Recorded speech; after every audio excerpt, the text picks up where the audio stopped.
Sparco से question होना चाहिए, स्पार्को का प्रोग्राम में बुलाएं कि भाई उसका जो भी करता धरता है वो साइंटिस्ट है या कौन है। इंडिया इस वक्त पाकिस्तान से स्पेस पावर इतनी बड़ी बन चुका है कि आप सोच नहीं सकते। अब यहाँ आधे लोग बोलेंगे यार यहाँ पर तो गटर खुले हुए हैं, यहाँ गाड़ियां नहीं चल रही। यही बात करने जाए थे वकार के हम इंडिया पे तनकीद करते हैं, हमारा रिवायती हरीफ है और हम जवाब देते हैं उनको बीइंग पैट्रियोटिक पाकिस्तानी, लेकिन कई बार हम दुश्मन की भी तारीफ करने पे मजबूर हो जाते हैं। वो हमसे आगे क्यों है साइंस एंड टेक्नोलॉजी में? इसकी हम क्यों नहीं हो सकते? क्या खाते हैं स्पेशल वो सबसे और क्या ऐसी क्या चीज वो करते हैं कि भाई उनका बजट 8 साल पहले स्पार्को बनी थी, इंडिया का स्पेस प्रोग्राम आया ही नहीं था, ठीक है। आज तक स्पार्को से पूछे यार 4 या 5 सैटेलाइट तुमने लॉन्च की हैं। इंडिया ने वर्ल्ड रिकॉर्ड कायम किया है 100 से ऊपर सैटेलाइट एक दिन में लॉन्च करके, और अपनी नहीं बाकी कितने इसराइल की लॉन्च की, फ्रांस की लॉन्च की। इससे वो कितना पैसा कमा रहा है और इसमें उनके पास भाई बजट अब मिलना शुरू है। शुरू में बजट नहीं मिला, उन्होंने अपने लोगों को ट्रेनिंग दी कि भाई जो हमारे पास रॉ मटेरियल है। तरक्की कर ली है कि दुनिया चांद पर चली गई और आईटी की या टेक्नोलॉजी की दुनिया में इतना काम हो रहा है, लेकिन हम गाय बकरियां कट्टों की बातों से बाहर नहीं आ रहे। और तो और हमारी सिटिंग गवर्नमेंट के मिनिस्टर्स टीवी पे बैठ के ऐसी ऐसी बातें कर देते हैं कि हमें मेरे ख्याल से कोई कार्टून नेटवर्क की कमी महसूस नहीं होती, और हमें लगता है कि हम जो दिन भर की थकावट के बाद टीवी देखते हैं तो हमारी जो मजा और जो हंसी की जो एक हमारी नीड होती है वो उन मिनिस्टर्स की गुफ्तगू सुन के, फनी उनकी गुफ्तगू सुनने के बाद पूरी हो जाती है। चलें जी, ये तो मजा का पहलू था, लेकिन तकलीफ भी होती है कि ऐसे मिनिस्टर्स ये कहते हैं नया पाकिस्तान बन गया। खासतौर पे पीटीआई की गवर्नमेंट की अगर बात करें, तब्दीली का दावा करके आई गवर्नमेंट, नया पाकिस्तान बनेगा बनेगा। नए पाकिस्तान में मिनिस्टर्स क्या कुछ कर रहे हैं, क्या कुछ हो रहा है, और लोग जो कि बड़े लोग हैं, मेहनत करने वाले लोग हैं, जिन्होंने अपना नाम बनाया फील्ड्स में।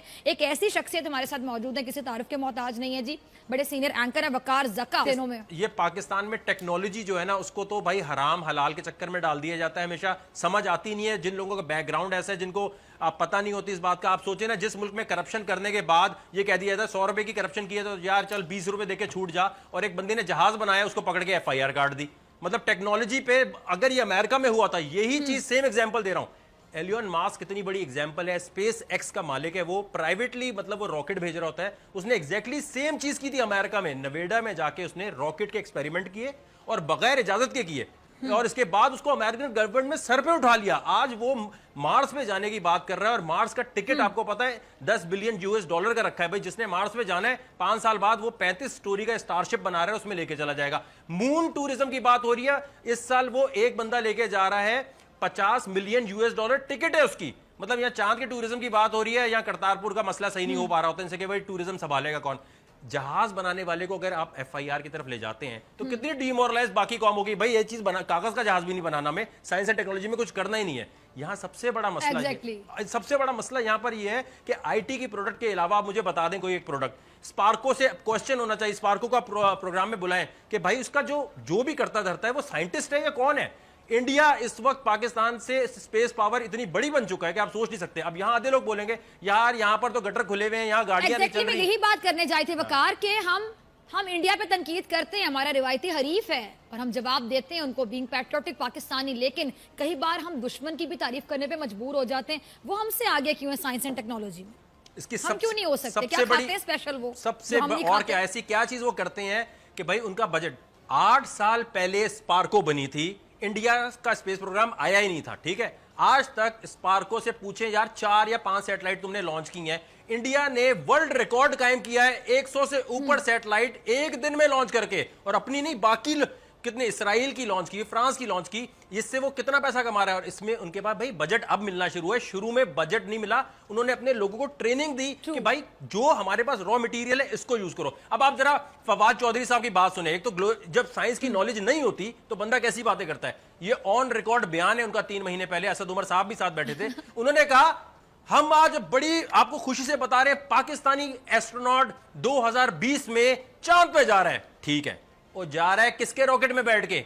चाइना के रॉकेट में बैठ के जा रहा है, घूमने जा रहा है। ओ भाई अगर वो चला भी गया तो मुल्क की मईशत में क्या ऐड करेगा? ये कोई ग्लोरीफाई करने वाली चीज है? या तो आपने अपना रॉकेट बनाया होता। आपके पास अपना लॉन्च पैड नहीं है, और ये बजट का चक्कर नहीं है, सही साइंटिस्ट वहां पर नहीं है जिनको अथॉरिटी मिली हो जो कर सके। यार ये बयान होता है, आप देखें ना इन्फॉर्मेशन मिनिस्टर। एक तो मैं आपको बताऊं, इससे ये साबित हो जाता है सादिक और अमीन होने का मतलब ये नहीं है, इमरान खान की नीयत पे शक नहीं, फवाद चौधरी भी नहीं, असद उमर साहब भी नहीं, क्या कॉम्पिटेंट भी है? एग्जैक्टली है कि नहीं है भाई? आप सादिक और अमीन है, लेकिन क्या आप में साइंस एंड टेक्नोलॉजी समझने की एबिलिटी है? वो बिल्कुल एक डिफरेंट चीज है सादिक अमीन, और एक कॉम्पिटेंसी एक डिफरेंट चीज है। मैं अर्ज कर रहा हूं ये क्रिप्टो करेंसी वाली बात, भाई मुझे छोड़ें, अगर आपने आरिफ अलवी साहब ब्लॉकचेन को समझते हैं, अगर उनके किसी बेटे को या किसी और कंपनी को ये कॉन्ट्रैक्ट देना, उन्हें दे दें। हम तो कह रहे हैं फ्री बनाए, अगर इसमें मेरा 1 रुपए का भी फायदा हो तो आप बोले वकार जका ड्रामेबाजी कर रहा था।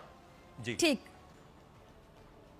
ठीक है वकार। अच्छा वकार, मैं डैम फंड के हवाले से बात करना चाहूंगी। आपकी बड़ी काविश थी, और मुझे जहां तक याद है, फॉर्मर जो हमारे सीजीपी थे, उन्होंने हमारे चीफ जस्टिस पाकिस्तान जो पहले रह चुके हैं, उन्होंने आपकी तारीफ भी की थी। उन्होंने कहा था कि जी बहुत अच्छा काम किया, बल्कि हमारे बोल न्यूज पे हेडलाइंस भी चलती रही। मैं ये जानना चाहूंगी कि डैम फंड के हवाले से आपकी बड़ी एफर्ट्स थी, लेकिन हमने देखा कि फैसल वाडा साहब ने भी आपको बड़ा हैरान किया, बल्कि हर्ट किया। इससे पहले कि मैं इस तरफ आऊं और आपका मौकिफ नाजरीन तक पहुंचाऊं, एक क्लिप है हमारे पास, टीम जरा चलाइएगा रजा वो क्लिप, उसके बाद मैं वकार आपकी तरफ आती हूँ।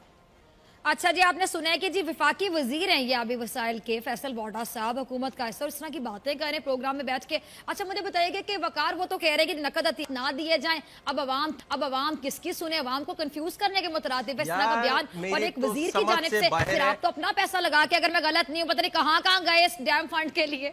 मुझे लगता है कि जितने भी इमरान खान साहब ना नेक्स्ट इस्तीफा इनसे मांगने वाले हैं, किसी दिन भी मांग सकते हैं। जिस किस्म के बयानात ये देते हैं, मतलब कोई इनसे पूछे ओ भाई मैं जुलाई से चीफ जस्टिस के साथ हूं, मैं फॉर्मर चीफ जस्टिस साहब के साथ हूं, यूके अपने खर्चे पे गया, कनाडा अपने खर्चे पे गया, I am Pakistan world wide movement का कोई अकाउंट ही नहीं है, जो मूवमेंट एक चलाई जा रही है, और कोई 1 रुपया